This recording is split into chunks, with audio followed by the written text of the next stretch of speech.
बिस्मिल्लाहिर्रहमानिर्रहीम अस्सलामुअलैकुम स्टूडेंट्स, हम BSN 6 सेमेस्टर की सब्जेक्ट मेंटल हेल्थ नर्सिंग पढ़ रहे हैं। मेंटल हेल्थ नर्सिंग में आप लोगों के कोर्स का यूनिट 5 हमने स्टार्ट किया है, साइको फार्माकोडायनेमिक्स। इसका लेक्चर 1 जो कि एंटीसाइकोटिक्स पे था और लेक्चर 2 एंटी डिप्रेसेंट्स पे था, वो हम कवर कर चुके हैं, जो कि हमारे चैनल के प्लेलिस्ट में मौजूद है। और चैनल के प्लेलिस्ट का लिंक आप लोगों को इस वीडियो लेक्चर के डिस्क्रिप्शन के एंड में मिल जाएगी, वहां से आप स्टडी कर सकते हैं। आज का हमारा जो वीडियो लेक्चर है, इसमें हम इसी यूनिट को कंटिन्यू करेंगे। इसका लेक्चर 3 जो कि एंजियोलाइटिक्स पे है, जो कि इसका लास्ट मेजर ऑब्जेक्टिव है, इस वीडियो लेक्चर के साथ हम कवर कर लेंगे। तो आप लोगों का यूनिट 5 साइकोफार्माकोडायनेमिक्स कंप्लीटली कवर हो जाएगी।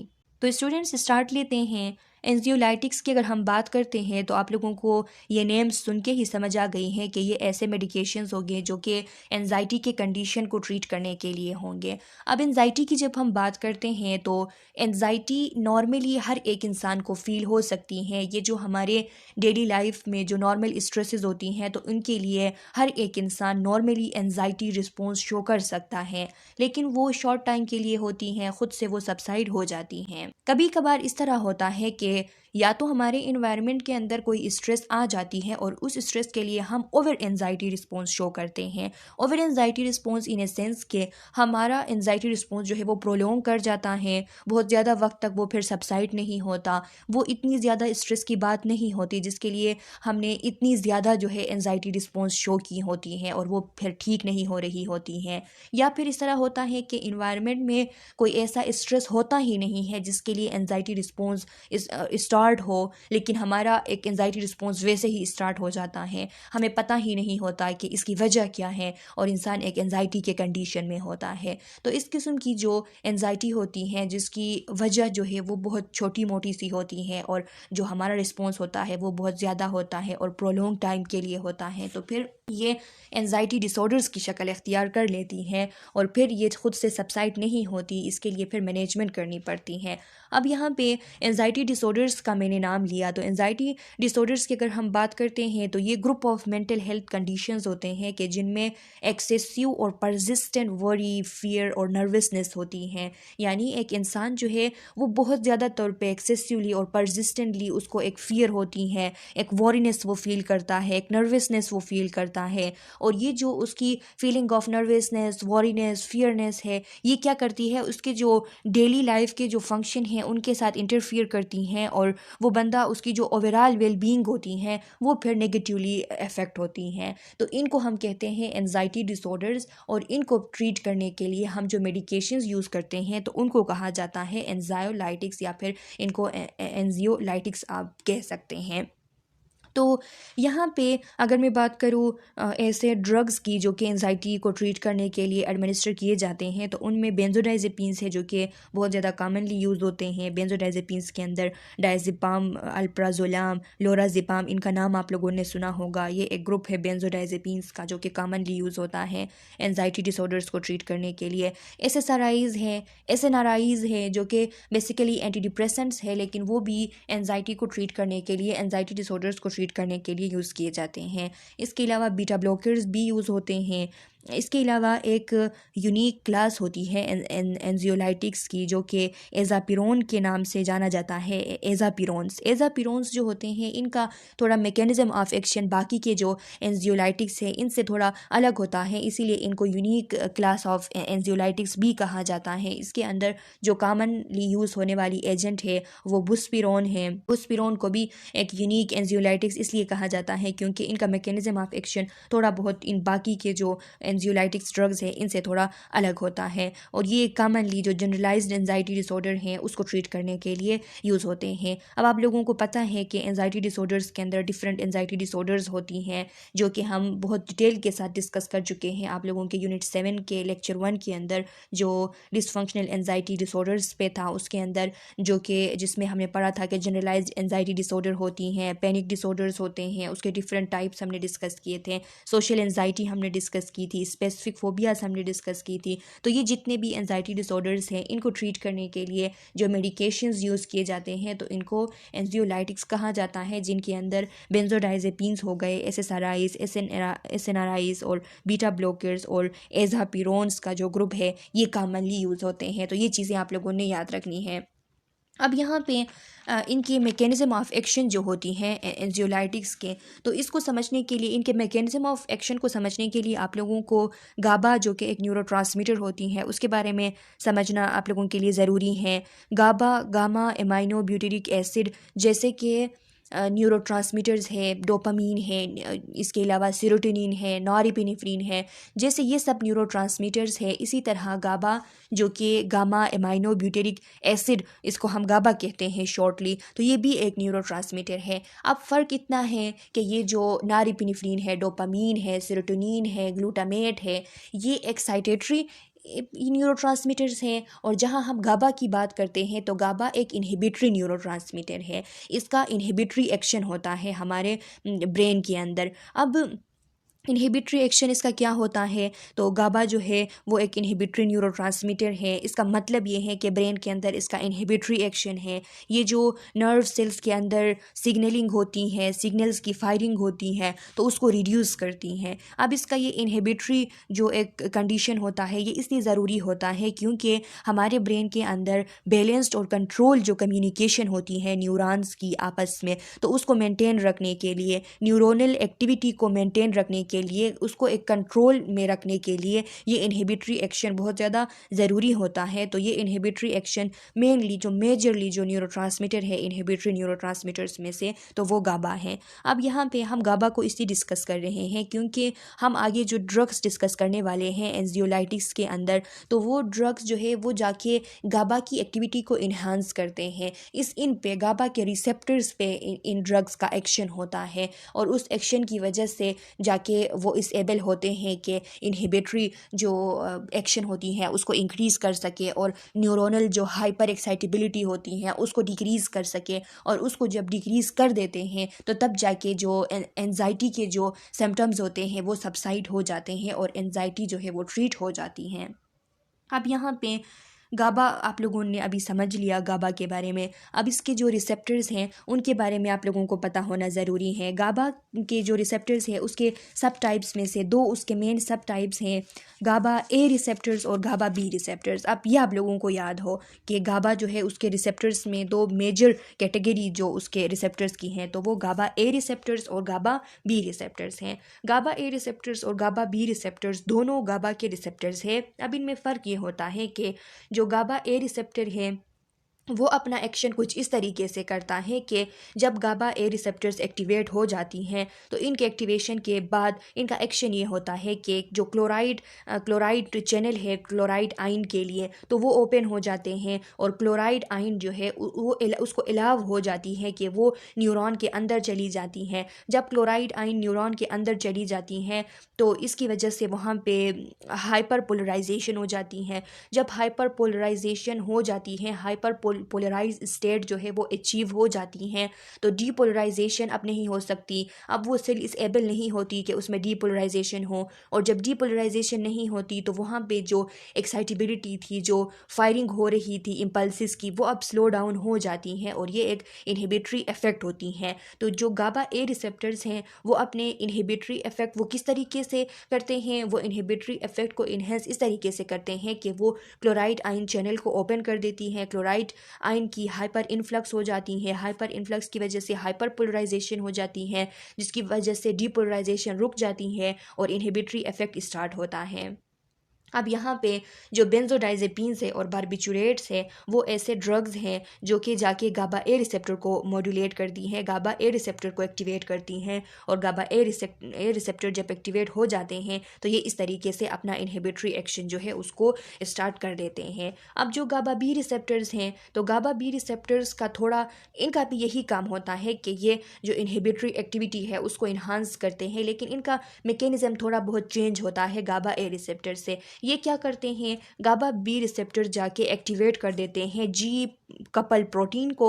जी कपल प्रोटीन नेम के यहाँ पे स्पेसिफिक प्रोटीन होते हैं, उनको जब एक्टिवेट कर देते हैं तो उनका एक मैकेनिज्म होता है जी प्रोटीन सिग्नलिंग के नाम से, वो मैकेनिज्म स्टार्ट हो जाती हैं। जब वो मैकेनिज्म स्टार्ट हो जाती हैं तो वो अलाउ करती हैं पोटाशियम आयंस को कि वो आउट ऑफ द सेल चले जाए। जब पोटाशियम आयन सेल के बाहर चले जाते हैं तो ये भी हाइपर पोलराइजेशन काज करती हैं कि पोटाशियम पॉजिटिव आयंस है जब वो चले जाते हैं सेल से बाहर तो सेल के अंदर नेगेटिविटी ज़्यादा होती है, और ये जो सेल के अंदर नेगेटिविटी का ज़्यादा होना है न्यूरोनल सेल के अंदर, तो ये हाइपर पोलराइज स्टेट होती हैं, और जब हाइपर पोलराइज स्टेट अचीव हो जाती हैं तो डीपोलराइजेशन रुक जाती हैं, और डीपोलराइजेशन जब रुक जाती हैं तो आगे जो सिग्नल्स की फायरिंग है वो कम हो जाती हैं, जिसकी वजह से इनहिबिटरी एक्शन जो है वो स्टार्ट हो जाती हैं।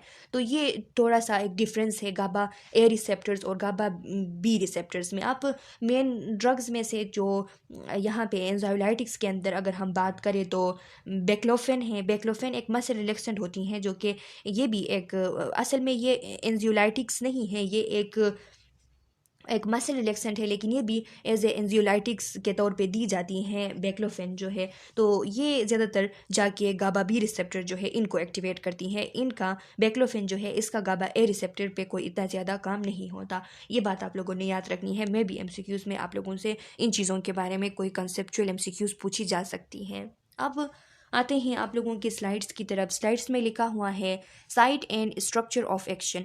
अब एंजियोलाइटिक्स जो हम डिस्कस कर रहे हैं तो इनका साइट ऑफ और इनका स्ट्रक्चर ऑफ एक्शन क्या होता है, किस तरीके से ये काम करते हैं। तो लिखा है site of action is GABA A receptors. अब जो जितने भी एंजियोलाइटिक्स यहाँ पे हम डिस्कस करेंगे तो उनका site of action GABA A receptor होता है। गाबा ए रिसेप्टर पे ये एक्ट करते हैं। Structure of GABA A receptors, अब अगर structure of GABA A receptor की हम बात करें तो आगे गाबा ए रिसेप्टर जो है इसके मज़ीद इसके आगे 5 सब यूनिट्स हैं, और उन 5 सब यूनिट्स में से 2 अल्फ़ा सब यूनिट्स हैं जो कि जिनके साथ गाबा बाइंड करती हैं, और 2 जो है वो बीटा सब यूनिट्स हैं जिनके साथ बारबिचुरेट्स जो है वो बाइंड करती हैं, और एक यहाँ पे गामा सब यूनिट है जिसके साथ बेंजोडाइजेपिन्स जो है वो बाइंड करते हैं। अब देखिए स्टूडेंट्स क्या होता है कि जब हम बेंजोडाइजेपिन्स दे देते हैं तो गाबा ए रिसेप्टर्स का जो गामा जो वाला जो सब यूनिट है, बेंजोडाइजेपिन्स जाके इस गामा वाले सब यूनिट के साथ जो गामा वाला सब यूनिट है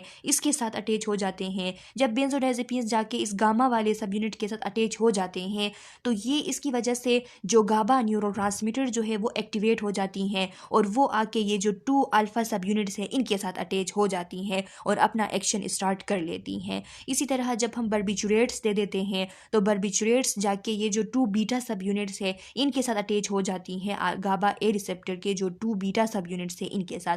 जब इनके साथ अटैच हो जाती हैं तो ये जो 2 अल्फ़ा सब यूनिट्स है ये ओपन हो जाते हैं, इनकी एक्टिविटी इन्हांस हो जाती है और गाबा आके इसके साथ अटैच हो जाती हैं और अपना काम आगे स्टार्ट कर लेती हैं। तो ये चीज़ आप लोगों ने याद रखनी है। अच्छा स्टूडेंट्स, लिखा है benzodiazepines receptor of GABA A is heterogeneous. अब यहाँ पे जो गाबा ए रिसेप्टर हैं हमने बात की कि गाबा जो रिसेप्टर्स हैं उनमें से यहाँ पे जो हम एंजियोलाइटिक्स डिस्कस करेंगे तो उनका एक्शन ज़्यादातर गाबा ए रिसेप्टर पे होता है।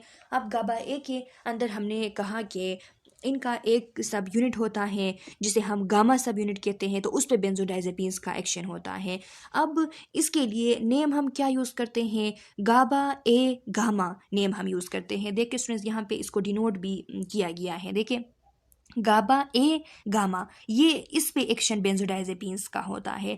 अब यहाँ पे लिखा है कि 13 known subunit of GABA A gamma receptor. अब यहाँ पे ये जो गाबा ए गामा है जो सिर्फ बेंजोडाइजेपिन्स के लिए होता है, इसके आगे फर्दर सब यूनिट्स हैं। कितने सब यूनिट्स हैं? 13 सब यूनिट्स हैं, और उन 13 सब यूनिट्स के अंदर बेंजोडाइजेपिन्स के लिए जो सेंसिटिव सब यूनिट्स हैं उनमें अल्फ़ा 1, अल्फ़ा 2, अल्फ़ा 3, अल्फ़ा 5 है, और बेंजोडाइजेपिन्स के लिए जो इनसेंसिटिव जो यूनिट्स है, इनसेंसिटिव जो सब यूनिट्स है उसमें अल्फ़ा 4 और अल्फ़ा 6 है। मतलब ये कि अल्फ़ा 4 और अल्फ़ा 6 पे बेंजोडाइजेपिन्स का कोई एक्शन नहीं होता। इसके अलावा जो बाकी है उन पे बहुत लिटिल इफेक्ट होता है, तो इसीलिए उनके बारे में नहीं बताया गया है। और जो अल्फ़ा 1, अल्फ़ा 2, अल्फ़ा 3, अल्फ़ा 5 है इन पे बहुत ज़्यादा जो है मेजर तौर पे ये सेंसिटिव होते हैं बेंजोडाइजेपिन्स के लिए। बेंजोडाइजेपिन्स का इन पे मेजर इफेक्ट होता है, इस वजह से इनका नाम दिया गया है। ये आपने याद रखनी है, मैं भी आप लोगों से एमसीक्यूज़ के अंदर पूछा जा सकता है।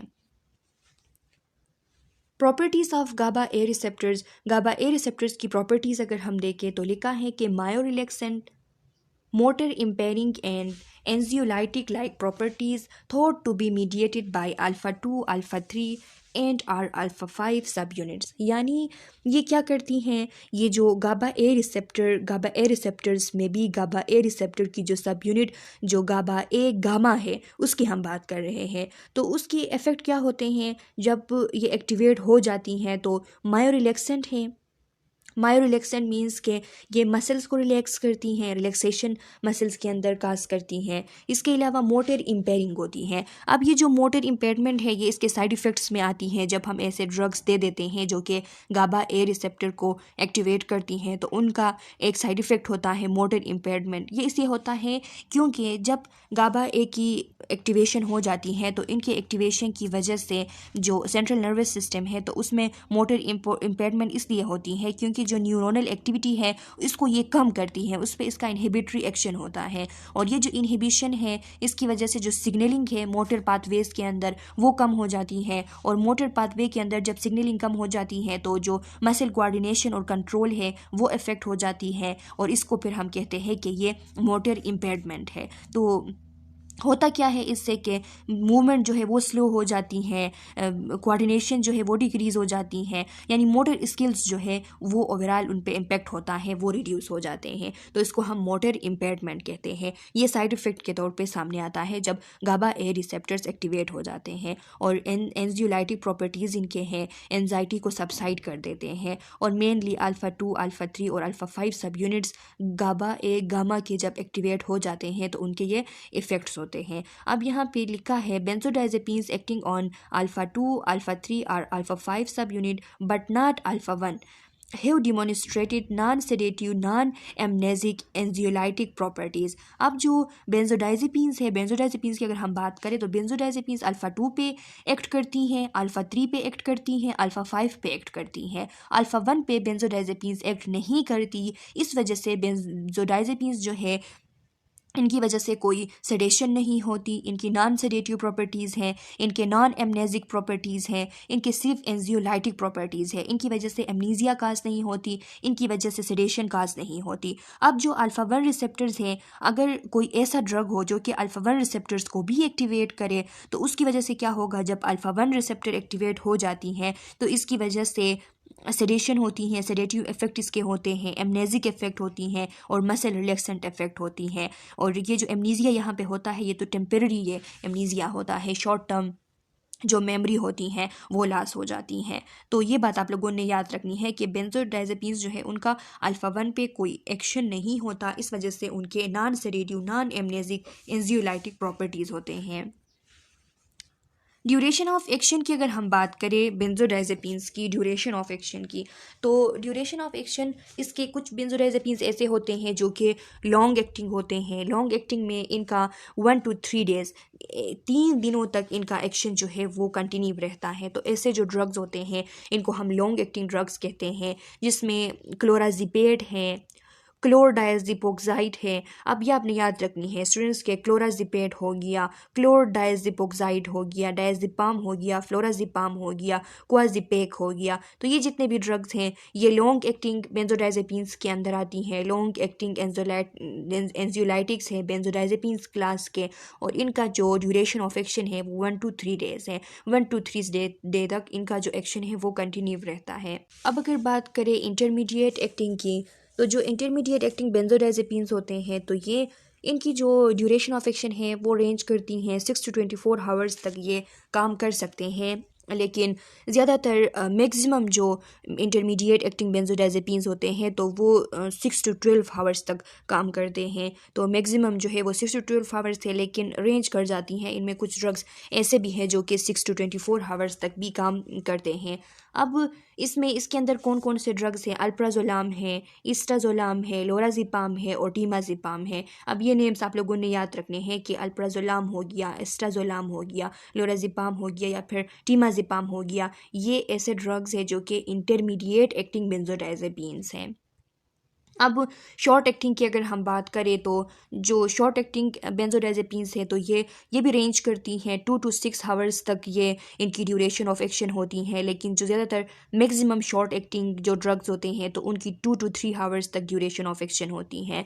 लेकिन as compare to long acting और इंटरमीडिएट एक्टिंग जो बेंजोडाइजेपिन्स है तो उनके बनस्बत इनकी एमनेसिक प्रॉपर्टीज़ ज़्यादा होती हैं। शॉर्ट टर्म मेमोरी लॉस जो है ये ज़्यादा करते हैं शॉर्ट एक्टिंग जो होते हैं, और इनकी ऑनसेट ऑफ एक्शन भी बहुत ज़्यादा जल्दी होती है, जल्दी ये एक्शन करते हैं। जैसा कि ऑक्साजिपाम हो गया या ट्रायाजोलाम हो गया, तो ये बात आप लोगों ने याद रखनी है कि ऑक्साजिपाम और ट्रायाजोलाम जो है वो शॉर्ट एक्टिंग बेंजोडाइजेपिन्स के अंदर आती हैं। Mood off action. अच्छा स्टूडेंट्स, अब बात आ गई मूड ऑफ एक्शन की बेंजोडाइजेपिन्स की। तो यहाँ पे बेंजोडाइजेपिन्स चूँकि आप लोगों को पता है कि हम एज ए एंजियोलाइटिक के तौर पे हम देते हैं बेंजोडाइजेपिन्स, तो एंजाइटी के कंडीशन में क्या होता है, जो हमारा सेंसरी कॉर्टेक्स होता है तो वहाँ पे एक्साइटेशन इंक्रीज़ हो जाती हैं, एक्साइटेशन वहाँ पे हद से बढ़ जाती हैं। तो हमने करना ये होता है कि वहाँ पे किसी ना किसी तरीके से उस एक्साइटेशन को रिड्यूस करनी होती है ताकि एंजाइटी रिड्यूस हो सके। तो वहाँ पे उस एंजाइटी के कंडीशन को रिड्यूस करने के लिए या तो हम किसी इनहिबिटरी न्यूरोट्रांसमीटर के एक्शन को इंक्रीज़ करते हैं ताकि वहाँ पे इनहिबिशन काज हो, या फिर हम इस तरह करते हैं कि किसी रिसेप्टर को ब्लॉक कर देते हैं ताकि कोई रिसेप्टर ब्लॉक हो जाए तो जो एक्साइटेटरी न्यूरोट्रांसमीटर है वो जाके अटैच ना हो सके और हाइपर एक्साइटेबिलिटी ना हो सके। अब यहाँ पे एंजाइटी को रिड्यूस करने के लिए जब हम एंजियोलाइटिक्स दे देते हैं तो एंजियोलाइटिक्स जाके जो गाबा की एफिनिटी होती हैं उसको इंक्रीज़ करते हैं अपने रिसेप्टर साइट के लिए। जब गाबा की एफिनिटी इंक्रीज़ होती हैं अपने रिसेप्टर साइट के लिए तो ज़्यादा से ज़्यादा जो गाबा है वो जाके अटैच हो जाते हैं अपने रिसेप्टर्स के साथ। अब जैसा कि एंजियोलाइटिस के अंदर जब हम बेंजोडाइजेपिन्स दे देते हैं तो बेंजोडाइजेपिन्स के अपने रिसेप्टर्स होते हैं जो कि मैंने आप लोगों को बता दिए कि ये जाके जो गामा सब यूनिट है गाबा ए रिसेप्टर के का उनके साथ अटैच हो जाएगा। जब ये जाके गाबा ए गामा रिसेप्टर जो है उनके साथ बेंजोडाइजेपिन अटैच हो जाएगा तो गाबा की एफिनिटी जो है वो इंक्रीज़ होगी, और जो 2 अल्फ़ा सब यूनिट्स है वहाँ पे गाबा ए रिसेप्टर के अंदर गाबा के लिए, तो वहाँ उन दोनों 2 जो सब यूनिट्स है 2 अल्फ़ा सब यूनिट्स उसके लिए गाबा की एफिनिटी इंक्रीज़ होगी और ज़्यादा से ज़्यादा गाबा जो है वो जाके अटैच हो जाएगी उन रिसेप्टर्स के साथ, उन अल्फ़ा सब यूनिट्स के साथ गाबा ए रिसेप्टर की। तो जब इस तरह हो जाता है और ये अटैचमेंट हो जाती है इनकी और गाबा रिसेप्टर्स एक्टिवेट हो जाते हैं, तो जब गाबा रिसेप्टर्स एक्टिवेट हो जाते हैं तो ये क्लोराइड आयन चैनल जो है पोस्ट साइनेप्टिक न्यूरॉन के अंदर उनको ओपन कर देते हैं। जब ये आयन चैनल ओपन हो जाते हैं पोस्ट साइनेप्टिक न्यूरॉन के अंदर तो ज़्यादा से ज़्यादा क्लोराइड आयन जो है वो इंटर हो जाते हैं उस न्यूरॉन के अंदर। तो जब ज़्यादा से ज़्यादा क्लोराइड आयन इंटर हो जाते हैं तो इसकी वजह से क्या होता है कि ज़्यादा से ज़्यादा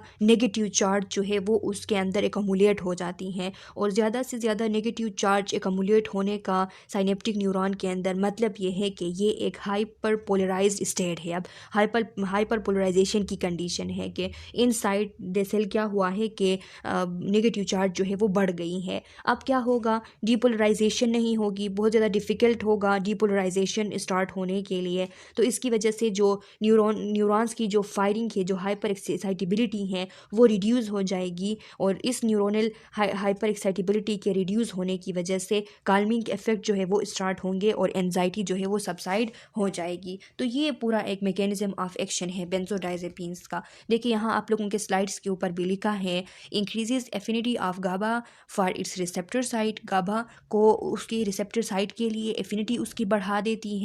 जब बढ़ा देती हैं उसकी एफिनिटी मीन्स कि उसकी अट्रैक्शन जब बढ़ा देती हैं तो मोर गाबा अटैच टू रिसेप्टर्स। जब रिसेप्टर्स के साथ अटैच हो जाते हैं क्लोराइड आयन चैनल ओपन होते हैं, increase influx of chloride inside the cell इसकी इनफ्लक्स ज़्यादा होती हैं।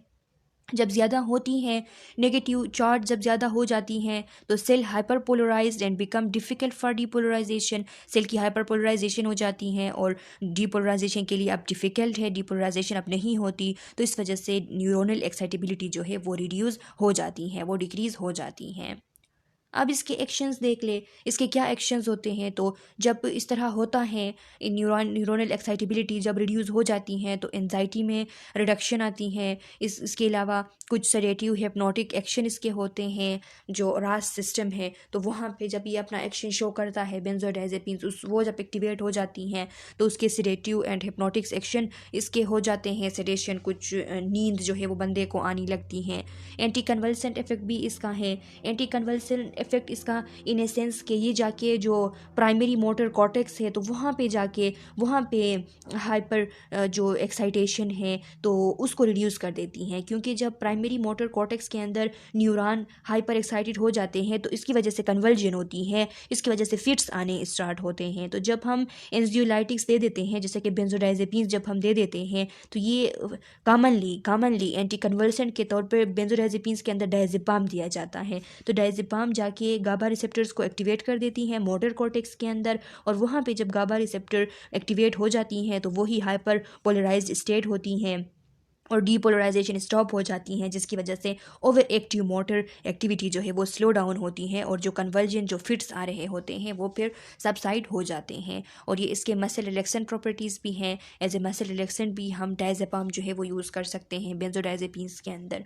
अब इंडिकेशंस देख लें कौन कौन से ऐसे कंडीशंस हैं जिनके अंदर हम बेंजोडाइजेपिन्स दे सकते हैं। तो पैनिक डिसऑर्डर है, जनरलाइज्ड एंजाइटी डिसऑर्डर है, परफॉर्मेंस एंजाइटी है। परफॉर्मेंस एंजाइटी ये सब टाइप है सोशल एंजाइटी की, यानी आप कोई परफॉर्मेंस कर रहे हैं पब्लिक प्लेसेस पे जाके तो वहाँ पे आपको जो एब नॉर्मल एंजाइटी फील होती है, नॉर्मली हर एक को एंजाइटी फील होगी, लेकिन जो बहुत ज़्यादा एक्सेसिव फियर होती है, एक्सेसिव तौर पे एंजाइटी फील होती हैं, तो उसके लिए हम दे सकते हैं। ऑब्सेसिव कंपल्सिव डिसऑर्डर के लिए, पीटीएसडी के लिए दे सकते हैं, और फोबिक एंजाइटी के लिए हम दे सकते हैं। एडवर्स इफेक्ट देख ले स्टूडेंट्स। एडवर्स इफेक्ट में सबसे मेजर जो इसका एडवर्स इफेक्ट है वो डिपेंडेंस का है। बंदा जो है वो डिपेंडेंट हो जाता है। बेंजोडाइजेपिन जब बार बार यूज़ करते हैं तो इस पर डिपेंडेंस होने का खदशा होता है। डिपेंडेंस हम जब सब्सटेंस अब्यूज़ पढ़ रहे थे तो उसके अंदर मैंने आप लोगों को डिटेल से ये चीज़ें समझा दी थी। अब यहाँ पे एक्सप्लेनेशन की ज़रूरत नहीं है। वो अगर आप लोगों में से किसी को समझ नहीं आ रही है तो सब्सटेंस अब्यूज़ का जो लेक्चर है वो ओपन करके उसमें देख ले। वहाँ पर मैंने आप लोग को फिजियोलॉजिकल, साइकोलॉजिकल डिपेंडेंस, टॉलरेंस और ये सारी चीज़ें समझाई हुई हैं। ड्रॉजीनेस काज करते हैं बेंजोडाइजेपिन्स, कन्फ्यूजन काज करते हैं, एजिटेशन भी कभी कभार काज होती है लेकिन ज़्यादातर नहीं होती, और जब होती भी हैं तो ये एक पैराडॉक्सिकल इफेक्ट के तौर पे होती हैं। पैराडॉक्सिकल इफेक्ट उस इफेक्ट को कहते हैं कि हम ऐसा इफेक्ट एक्सपेक्ट नहीं करते किसी ड्रग से, लेकिन वो हो जाती हैं, क्योंकि यहाँ पे हम एंजायोलाइटिक के तौर पे दे रहे हैं बेंजोडाइजेपिन। हमारा इससे एक्सपेक्टेशन ये है कि ये जाके कार्मिंग इफेक्ट शो करेगा, ये जाके एक जो है वो एंजायोलाइटिक प्रॉपर्टी ये शो करेगा।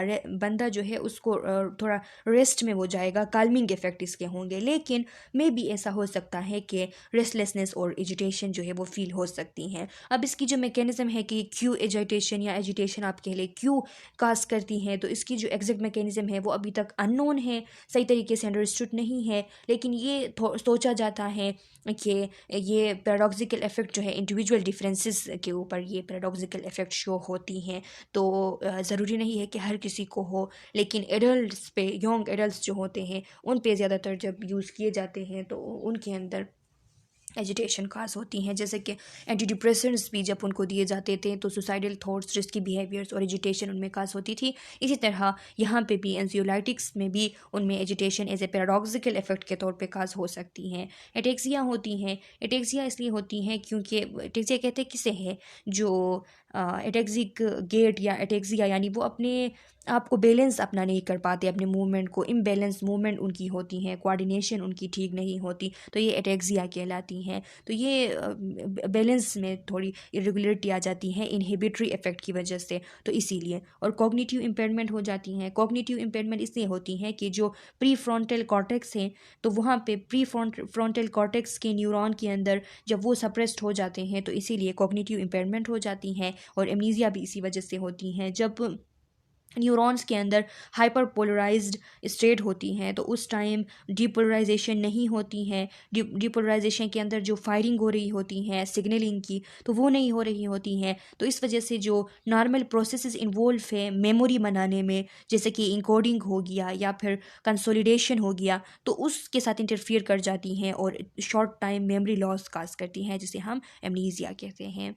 बेंजोडाइजेपिन्स की एंटागोनिस्ट को देख लें। अगर ऐसा होता है किसी वजह से कि बेंजोडाइजेपिन्स की टॉक्सिसिटी हो जाए, कोई ओवरडोज हो जाए इस तरह, तो फिर उस टाइम हम फ्लूमाजेनिल जो है वो दे सकते हैं। और ये जो फ्लूमाजेनिल है ये एंटीडोट के तौर पे या फिर आप एंटागोनिस्ट कह सकते हैं, ये यूज़ होता है। ये फिर जाके गाबा रिसेप्टर्स को ब्लॉक कर देती हैं। जब गाबा रिसेप्टर्स ब्लॉक होते हैं तो जो इनहिबिटरी एक्शन है वो कम हो जाती हैं और एक्साइटेटरी एक्शन ज़्यादा होती हैं। तो बेंजोडाइजेपिन्स का जो एक्शन है वो जो है वो सबसाइड हो जाता है, वो दोबारा जो है ठीक हो जाता है। तो ये जो फ्लूमाजेनिल है, इसके बारे में आप ये बात याद रखिए कि फ्लूमाजेनिल की वजह से फिट्स स्टार्ट हो सकते हैं। फिट स्टार्ट इसलिए होते हैं क्योंकि इसकी अगर एकदम से हम हाई डोज दे दें तो फिर ये जाके एकदम से पूरे जो जितने भी मोटर कॉर्टेक्स के अंदर जो गाबा हैं उनको ब्लॉक कर देगी। और गाबा जब मोटर कॉर्टेक्स के अंदर ब्लॉक होंगे तो वहाँ पे हाइपर एक्साइटेशन होगी। जब हाईली एक्साइटेड स्टेट होगी मोटर कॉर्टेक्स के अंदर तो फिर से स्टार्ट होंगे। इसीलिए फ्लूमाजेनिल जब भी देंगे तो पेशेंट को देख के उसकी अलर्टनेस को देखते हुए ग्रेजुअली उसको थोड़ा थोड़ा डोज जो है वो इंक्रीज़ कर देना है। उसे एकदम से ज़्यादा डोज जो है इसकी नहीं देनी होती हैं। अदर एंजियोलाइटिक्स के अंदर देख ले, बस्पिरोन है। बस्पिरोन का मैंने आप लोगों को बताया शुरू में स्टूडेंट्स के एजापिरोन्स के नाम से एक ग्रुप ऑफ ड्रग्स है जो कि यूनिक एंजियोलाइटिक्स कहलाते हैं। तो उनका एक कॉमनली यूज़ होने वाला मेंबर है बुस्पिरोन। इसका एक्शन जो है वो सिरोटोनिन पे है, सिरोटोनिन के ऊपर। जो सिरोटोनिन A1 रिसेप्टर है उनके ऊपर देखिए लिखा है action is mediated by 5-HTA1 receptors and dopamine 2 receptors. अब मैंने आप लोगों को जब मैं आप लोगों को जो एंटीसाइकोटिक्स पढ़ा रही थी स्टूडेंट्स, तो उसमें मैंने आप लोगों को सेरोटोनिन रिसेप्टर्स में एक फ़र्क बता दी थी कि हमारे पास सेरोटोनिन रिसेप्टर्स 5-HTA2 रिसेप्टर्स भी होते हैं या 5-HT1A रिसेप्टर्स भी होते हैं और 5-HT2A रिसेप्टर्स भी होते हैं। तो ये जो 5-HT1 या 1A रिसेप्टर जो है ये मूड रेगुलेशन के लिए होते हैं, एंजाइटी को सबसाइड करने के लिए होते हैं और एग्रेशन को सबसाइड करने के लिए होते हैं। और जो 5-HT2A रिसेप्टर्स होते हैं या A2 रिसेप्टर्स होते हैं तो वो उनका काम एक्साइटेशन होता है, वो एक्साइटेटरी उनका एक्शन होता है। तो यहाँ पे जो ये बस्पिरोन है इसका एक्शन क्या है, ये 5-HT1A रिसेप्टर्स पे हैं और डोपामीन 2 रिसेप्टर्स पे हैं। अब ये 5-HT1 रिसेप्टर जो है उसको जब उस पे एक्शन शो करती हैं तो वो मूड को रेगुलेट करती हैं, एंजाइटी को सबसाइड करती हैं और एग्रेसिवनेस जो है उसको सबसाइड करती हैं। और इसी तरह डोपामीन 2 रिसेप्टर्स पे इसका एक्शन होता है। डोपामीन 2 रिसेप्टर्स जो है उस पर इसका एक्शन इनहिबिटरी होता है, उसको ये रिड्यूस करता है। जब उसको रिड्यूस करता है तो एक्साइटेबिलिटी की जो स्टेट होती है वो थोड़ी बहुत स्टेबल हो जाती है। अब यहाँ पे लिखा है कि useful in generalized anxiety disorder. Mainly मैंने शुरू में आप लोगों को बताई थी कि जो जनरलाइज्ड एंजाइटी डिसऑर्डर है उसको ट्रीट करने के लिए ये ज़्यादातर यूज़ की जाती हैं। अब MCQs में आप लोगों से पूछा जा सकता है, एक सिनेरियो दी जा सकती है कि किसी पेशेंट को जनरलाइज्ड एंजाइटी डिसऑर्डर डायग्नोज हो चुकी हैं। अब कौन सा ऐसा ड्रग है जो कि मेनली यूज़ होता है जनरलाइज्ड एंजाइटी डिसऑर्डर को ट्रीट करने के लिए, तो वहाँ पर या एजापिरोन्स का नाम होगा या बुस्पिरोन का, तो फिर आपने ये सेलेक्ट करनी है। अब इसकी वजह से हाइपोथर्मिया हो सकती हैं, ग्रोथ हार्मोन और प्रोलैक्टिन जो है वो इंक्रीज़ हो सकती हैं। अब D2 रिसेप्टर को अगर ये D2 रिसेप्टर को ब्लॉक कर देती हैं जाके डोपामीन 2 रिसेप्टर को, तो वहाँ पे जो ट्यूबेरो इन्फंडिबुलर जो पाथवे हैं उसके अंदर जब ब्लॉक हो जाती हैं तो हाइपर प्रोलैक्टिनीमिया फिर होता है। मैंने आप लोगों को वो बात बता दी थी। इससे ग्रोथ हार्मोन भी इंक्रीज़ होती हैं और हाइपोथर्मिया ये काज करती है। हाइपोथर्मिया ये हाइपोथैलेमस के अंदर जाके जो रिस्पायरेटरी जो थर्मोरेगुलेटरी सेंटर है उसके अंदर इसका एक्शन होता है, उसको अफेक्ट करती है। इस वजह से हाइपोथर्मिया काज होती हैं। हाफ़ लाइफ अगर हम देख ले तो लिखा है कि इसकी जो हाफ़ लाइफ होती है, प्लाज्मा हाफ़ लाइफ, आप लोगों को पता है फार्माकोलॉजी के अंदर मैं आप लोगों को पढ़ा चुकी हूँ इन जो कॉन्सेप्ट्स हैं इनके बारे में। तो ये जो प्लाज्मा हाफ लाइफ होती हैं बसपिरोन का, तो ये शॉर्ट होती हैं रेफेम्पिन की वजह से। अगर रेफेम्पिन यूज़ किया जा रहा है इसके साथ तो इसकी इसकी हाफ लाइफ जो है वो शॉर्ट हो जाती है, और अगर एरिथ्रोमाइसिन इसके साथ यूज़ किया जा रहा है तो फिर वो प्रोलॉन्ग हो जाती हैं। ये बात आपने याद रखनी है, मे बी MCQs में पूछी जा सकती है। साइड इफ़ेक्ट्स देख लें कि जो बसपिरोन है इसके क्या साइड इफ़ेक्ट्स होते हैं। हेडेक होती हैं इसकी वजह से, डिजीनेस होती है, नर्वसनेस होती है, लाइट हेडेडनेस होती है। अच्छा स्टूडेंट्स, अब ये हाँ किया हाइड्रोक्सिजीन, ये भी एक एंजियोलाइटिक्स है। हाइड्रोक्सिजीन जो है ये एक एंटीहिस्टामीन और एंटी इमेटिक के तौर पे यूज़ की जाती है। Used in anxiety with history of drug abuse for sedation prior to dental surgery. अब उन लोगों में जिनमें हिस्ट्री ऑफ ड्रग एब्यूज़ है तो वहाँ पे उनकी जो एंजाइटी होती है तो उसको ट्रीट करने के लिए यूज़ की जाती है हाइड्रोक्सिजीन जो है वो। और दूसरी बात ये कि ये एक एंटीहिस्टामीन है, इसमें भी थोड़ी सेडेटिव प्रॉपर्टीज़ जो है वो होते हैं। तो ये असल में एंटीहिस्टामीन है, एंटीमिटिक है, लेकिन एंजाइटी को कम करने के लिए भी यूज़ की जाती है। लेकिन ज़्यादातर वो लोग जिन्होंने कभी भी कोई एंटी एंजाइटी मेडिकेशंस कोई नहीं ली होती है तो उनको अगर ये दे दी जाए तो उन पे एक्शन होता है। लेकिन अगर एक एंजाइटी जो है वो मेजर एंजाइटी हैं और उसने पहले से दूसरे बेंजोडाइजेपिन्स या बारबिचुरेट्स में से कोई ड्रग जो है वो यूज़ की हो और फिर वो ये ड्रग यूज़ करे तो इसका इतना असर उस पर नहीं होगा। अच्छा स्टूडेंट्स, अब बात आ गई बारबिचुरेट्स की। बारबिचुरेट्स जो है स्टूडेंट्स इसके बारे में लिखा है लार्जली रिप्लेस बाय बेंजोडाइजेपिन्स। शुरू में ज़्यादातर एज ए एंजियोलाइटिक ड्रग के तौर पर बारबिचुरेट्स यूज़ किए जाते थे, लेकिन जब बेंजोडाइजेपिन्स आ गए तो उन्होंने लार्जली इनको रिप्लेस कर दिया है। अब ज़्यादातर एंजियोलाइटिक ड्रग्स के तौर पे बेंजोडाइजेपिन्स यूज़ होते हैं। अब यहाँ पे बात आ गई है कि इनके इंटरेक्शन की गाबा रिसेप्टर्स के साथ, तो ये भी गाबा ए रिसेप्टर्स के साथ इंटरेक्ट करती हैं, जो कि मैंने शुरू में आप लोगों को बता दी कि गाबा ए रिसेप्टर्स पे इनका एक्शन होता है। गाबानर्जिक एक्टिविटी को ये इन्हांस करते हैं, but the site is different from benzodiazepine. अब बेंजोडाइजेपिन्स की तरह इनका एक्शन नहीं होता, इनका एक्शन थोड़ा बहुत अलग होता है उनसे। Barbiturates potentiate GABA action on chloride entry into the neuron by prolonging the duration of chloride channel opening। अब ये क्या करते हैं स्टूडेंट्स, अभी थोड़ा बेंजोडाइजेपिन्स का याद करें कि बेंजोडाइजेपिन्स क्या करते थे। वो ज़्यादा से ज़्यादा जो आयन चैनल है, क्लोराइड आयन चैनल, उनको ओपन करते थे। उनकी ड्यूरेशन पे कि कितने वक्त तक वो ओपन रहे या बंद हो उस पर उनका कोई एक्शन नहीं था। वो ज़्यादा क्लोराइड आयन को ओपन करते थे ताकि क्लोराइड आयन की इन्फ्लक्स जो है वो ज़्यादा हो सके, लेकिन वो फिर जल्दी बंद भी हो जाते थे।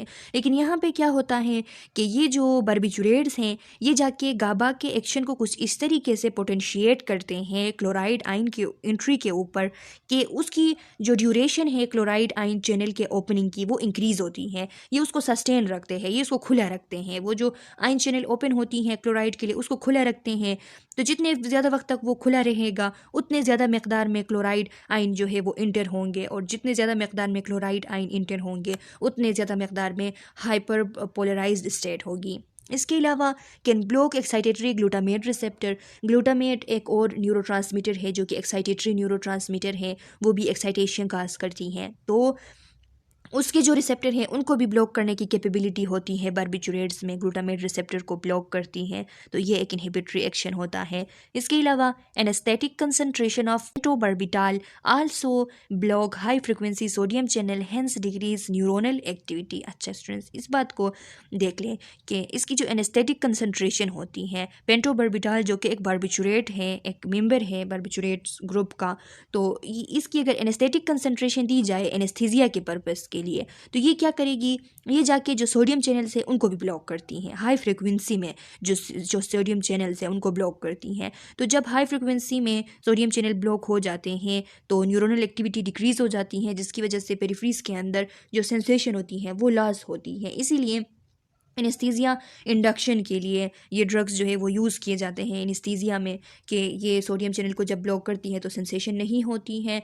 जब सेंसेशन नहीं होती है तो उधर सर्जरी हो रही होती है और पेशेंट को पता नहीं चलता कि मुझे जो है काटा जा रहा है, मेरी सर्जरी हो रही है। तो इसीलिए एनेस्थीज़िया के अंदर बारबिचुरेट्स जो है ये यूज़ होते हैं और इनका मैकेनिज़्म ये है।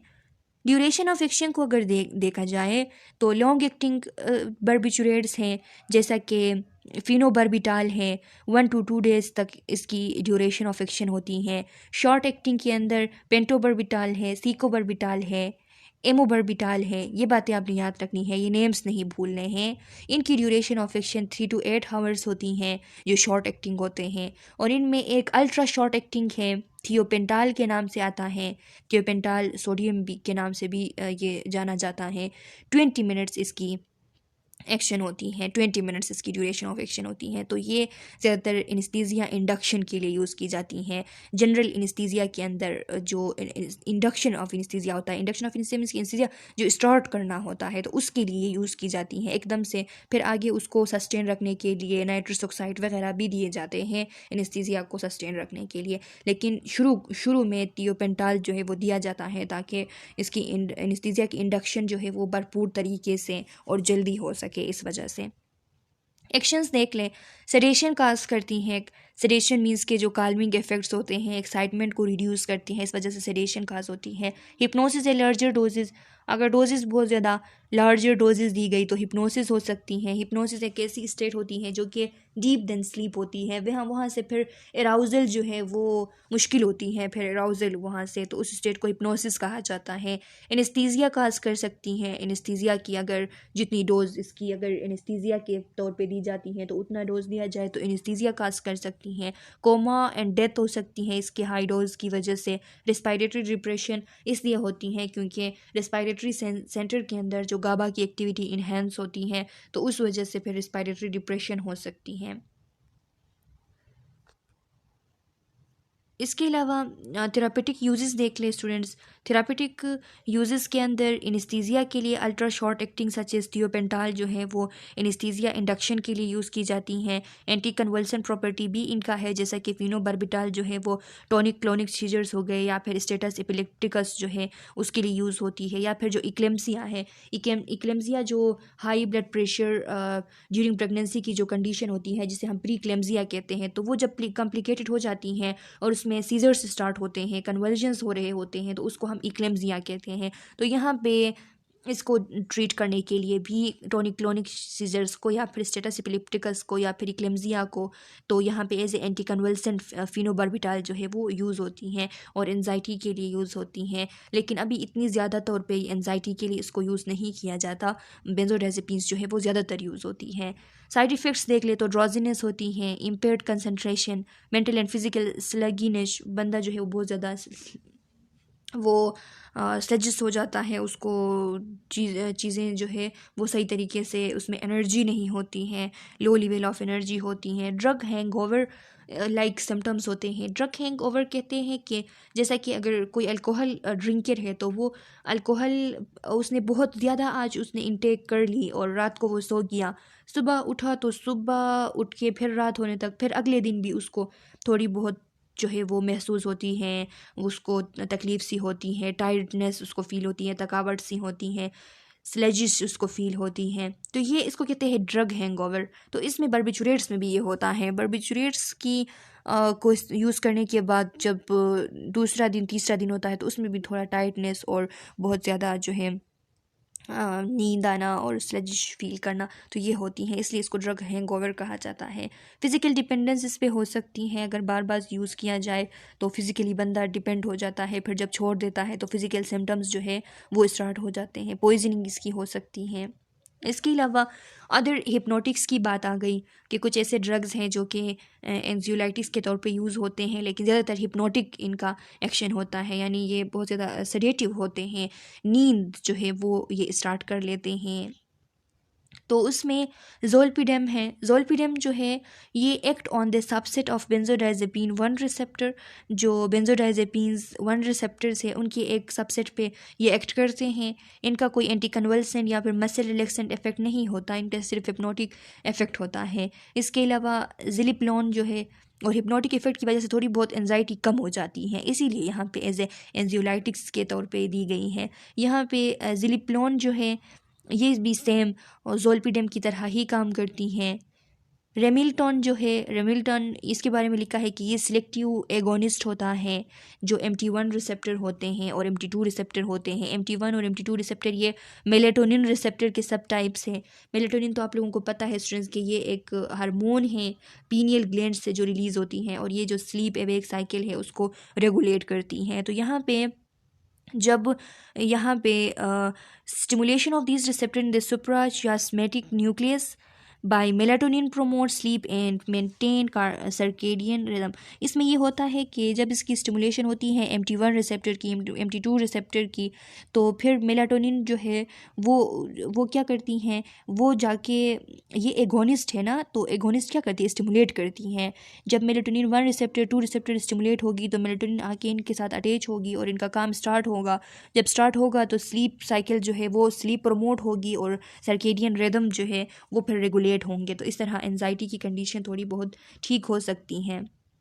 क्लोरल हाइड्रेट है, क्लोरल हाइड्रेट जो है इसके बारे में लिखा है, is a trichlorinated derivative of acid aldehyde that is converted to the active metabolite trichloroethanol in the body.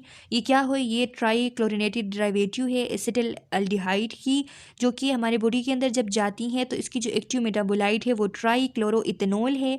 और ये जो ट्राई क्लोरोइथेनॉल, इसके कुछ एक्शंस होते हैं, ज़्यादातर induce sleep in body 30 minutes and last for approximately 6 hours. ये sleep को इंड्यूस करती हैं, एक हिप्नोटिक है।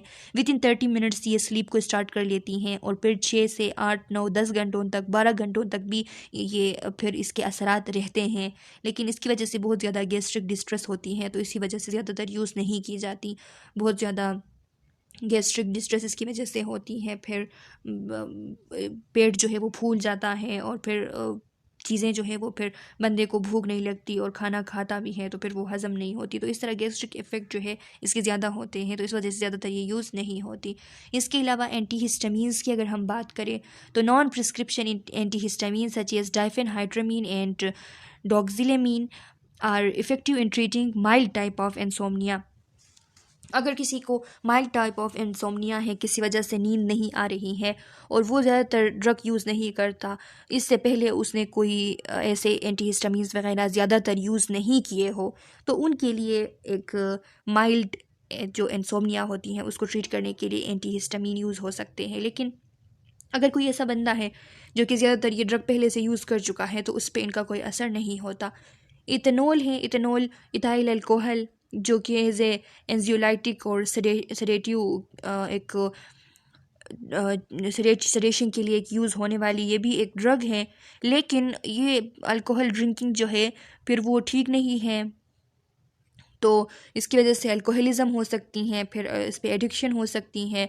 तो जब अल्कोहलिज़म हो जाएगी तो which is a serious social and medical problem, तो ये सोशल मेडिकल और दोनों तौर पे सोशल भी एक प्रॉब्लम है, तो इसीलिए ये भी इतना ज़्यादा इंडिकेटेड नहीं है। अच्छा स्टूडेंट्स, तो ये भी कंप्लीट हो चुके हैं। अल्कोहल के भी सेडेटिव इफ़ेक्ट्स होते हैं जिसकी वजह से एज ए हिप्नोटिक भी ये यूज़ होती हैं। तो स्टूडेंट्स, ये ख़त्म हो चुके हैं जो एंजियोलाइटिक्स है, ये भी आप लोगों का कवर हो चुका है। मैं उम्मीद करती हूँ कि ये आप लोगों को समझ आ गई हैं।